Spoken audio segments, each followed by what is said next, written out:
Okay, y'all, I wanted to make this video while I was in here cooking, making some potatoes. No, I don't need gloves to make potatoes, but stay focused.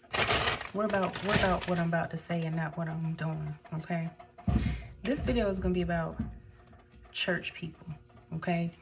It might get long, but just let the video play. You don't have to look at the screen. Just listen to what I have to say. That's for all my videos. These were never meant to be about the visual, okay, or the video portion. These were just supposed to be audio. So carry on through your whatever task or chore you have to do, and just let this play while you listen. You don't have to watch, because it might get lengthy. There's something called, I've heard this terminology before, church hurt, right?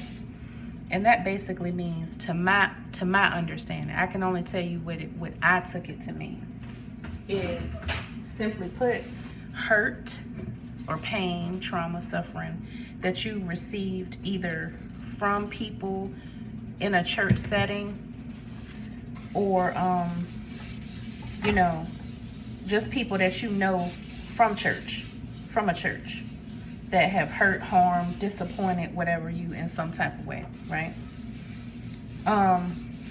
If that is even a real term, I don't know. But I have definitely experienced hurt from people at a church. And when I was younger, I used to think it was the church. Like, I would associate anything that I experienced with that church, and then I would not want to go back because I felt like the church had did me wrong. It's taken me some time to understand that church is the building, right? The church is just the building. Just like you go to school, that's the school building. The church building. Your job, that's your work building.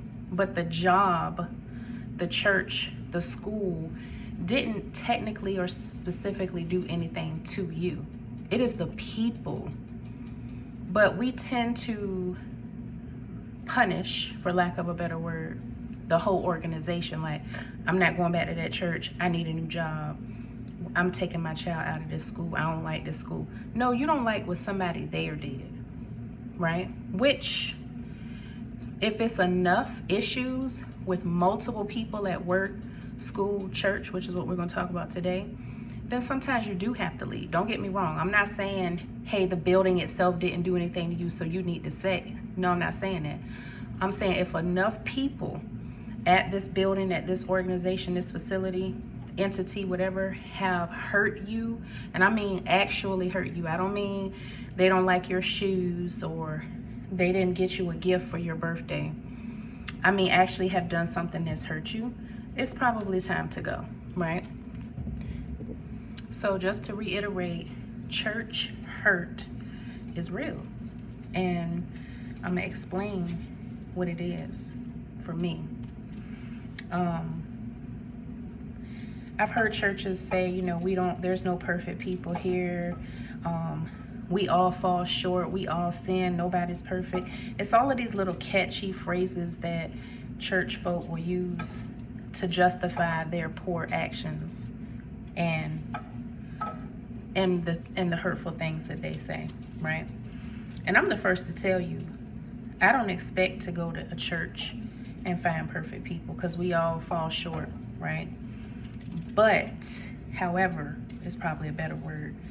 If these people been going to church, maybe not even that church, but they've been going to church for years, at what point is the good gonna kick in?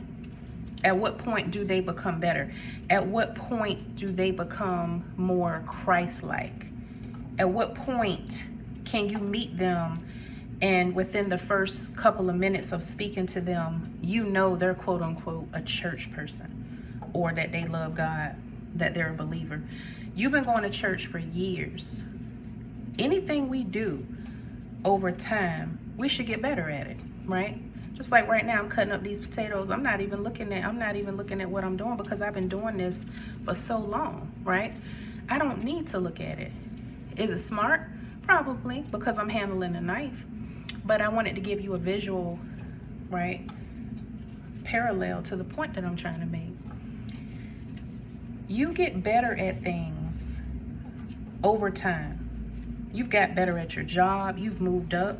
You've advanced. You've been promoted. You have got better at school, right? You passed a grade, graduated, went on to college, whatever. Whatever thing we do, the more we do it, the better we should get at it. So I'm trying to understand how there's people that been churching. Oh, I was raised in the church. I grew up in the church. I can't tell. When is that supposed to be obvious? When is the evidence of that going to kick in? Because a little bit of olive oil for your potatoes, you guys. When is that going to kick in? Because I really can't tell. The struggle is real. I am really struggling. Cast iron skillet. I am really struggling to see the church in you, the God in you, the advancement. I don't see that. And that's all I'm saying. We get better at so many things. How come we still haven't gotten better at God? How come we haven't gotten better at churching? So let me press on. Let me first say this. There are very much cliques in the church. So that little girl group at work, or the bros at the gym that seem to be funny acting or gossipy or don't want to include you in, let me be the first to tell you, them same cliques are in churches too. And so please understand first and foremost that if you go to a church, it's more than likely you're going to feel that. You're still going to feel that same feeling of, where do I fit in? Do I talk to this group? Am I a part of this smaller subgroup with under this bigger group? And this, if you can see where I'm going, starts to breed or become the basis for where the church hurt comes in. Because you'll get under these umbrellas and start to feel that familiar feeling of, why is it so cliquey here? You know, why am I the outcast? Why am I not invited to things? Same thing that you have felt at schoolwork or wherever. If you've experienced that, I have.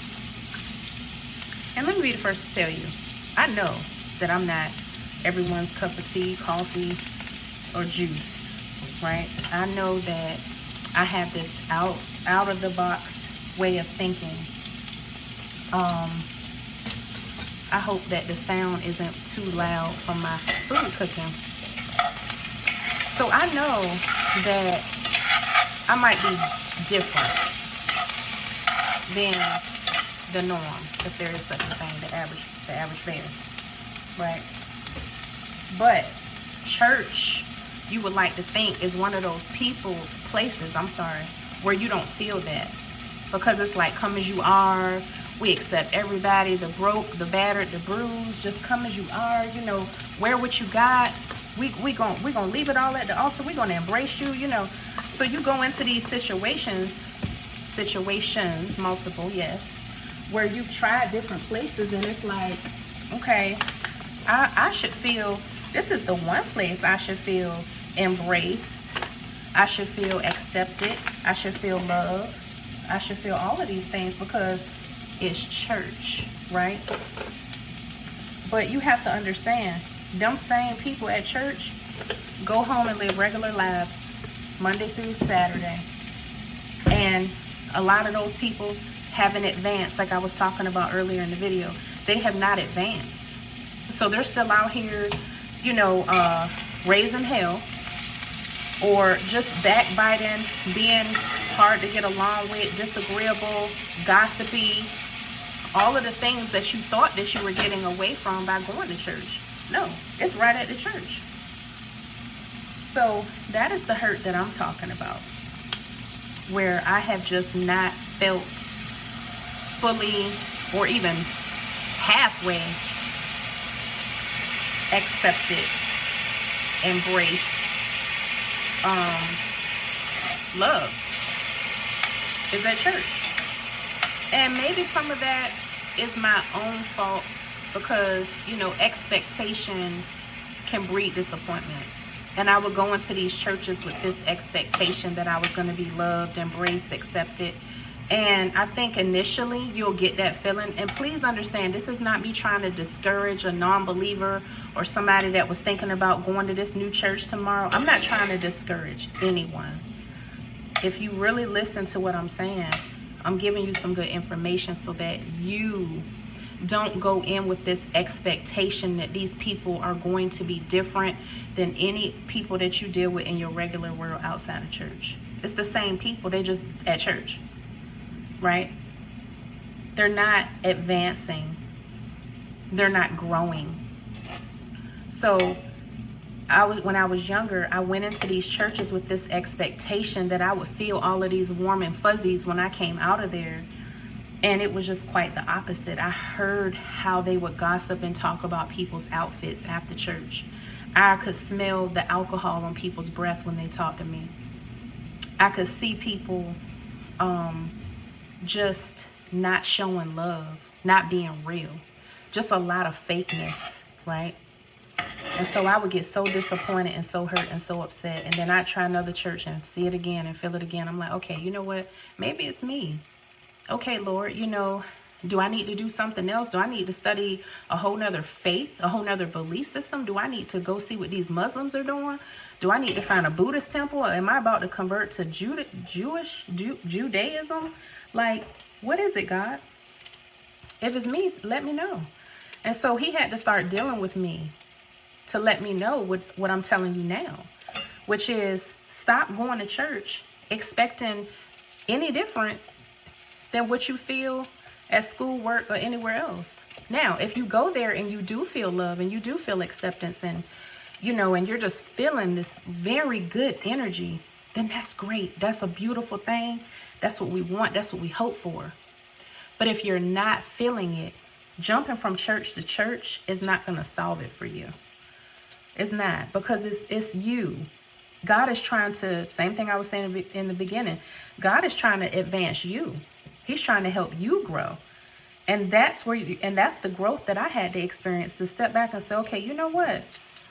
The church didn't do anything to me. It was the people there. And so I learned I'm saying in this season of my life, right? I can only talk about where I'm at. I can't tell you where I'm going because I don't know how many days I'm promised. But right now, I had to grow into a place where I said, okay, the best thing you can do is go to church, get what you need to get, and go. Right? You ain't about to join no group, no club, no book club, no dress club,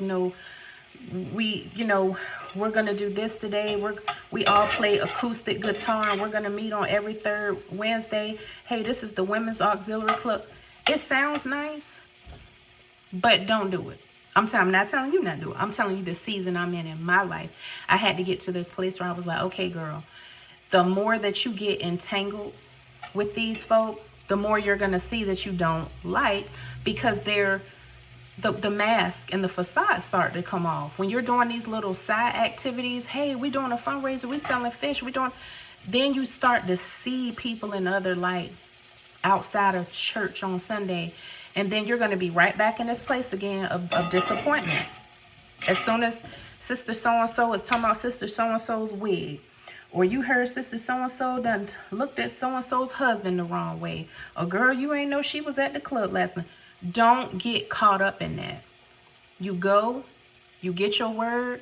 You can be friendly. Same approach that I've had on jobs in the past. I'm here, I can be friendly, but I'm not here to make friends. And I know that sounds a little harsh, because we should. I mean, there's people that have met some lifelong people, like some of their best friends in church. I'm not saying it can't happen for you. I'm saying where I am, I have to be able to separate that so that I will not get into that place of disappointment and get to that place again of feeling church hurt. Girl, go get what you got to get and go. You can do book clubs, crossword puzzle clubs, acoustic guitar meetings, yoga. You can do that with people that you already know through work, school, or wherever else you circulate. But trying to pull it into church, that hasn't worked for you. And so don't keep doing the same thing, girl, and expect a different result, because this is insanity, right? So for me, church hurt is real. And there have been just some situations that I've had to deal with where people just spoke to me in such a terrible way, or falsely accused me. Did you mean to say this? Why'd you say that? This and that, not even realizing that I'm probably one of the people that's the most full of love that they'll ever meet. But because their mind and their heart are not right, they immediately think that I'm up to something, or that I said something wrong, or did, they can't even see me because they're not healed. Because church is for broken people. But they're not healing, they're not growing. So I'm saying those are the people that you have to kind of stay away from.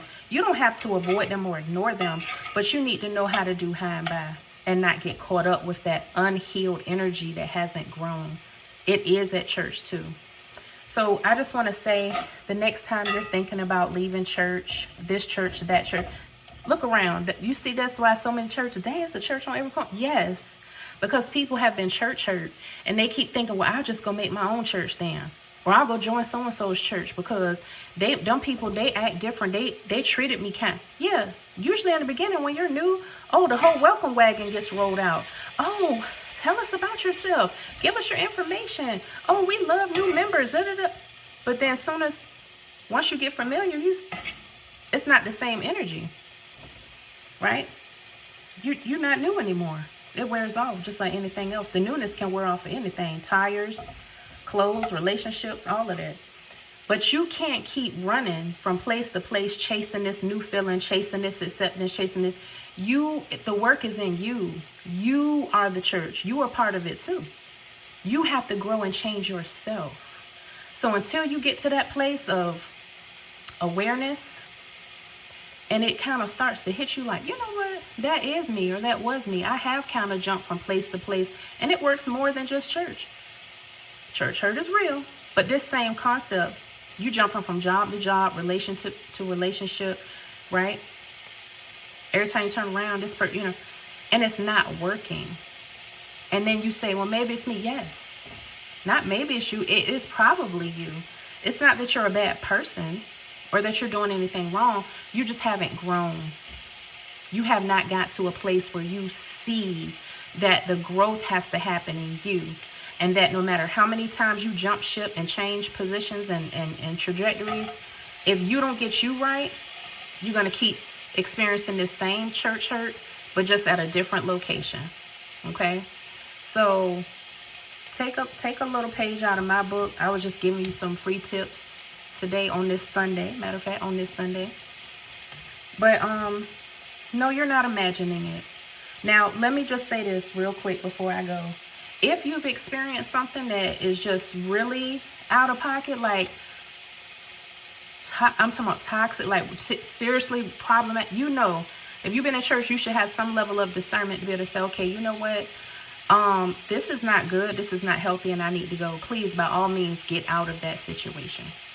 But if it's not like that, take a little time and reflect and do some self-evaluation and take responsibility and accountability that it might be you. And no matter where you go, you'll probably experience someone or something at a church that you don't like. That's it.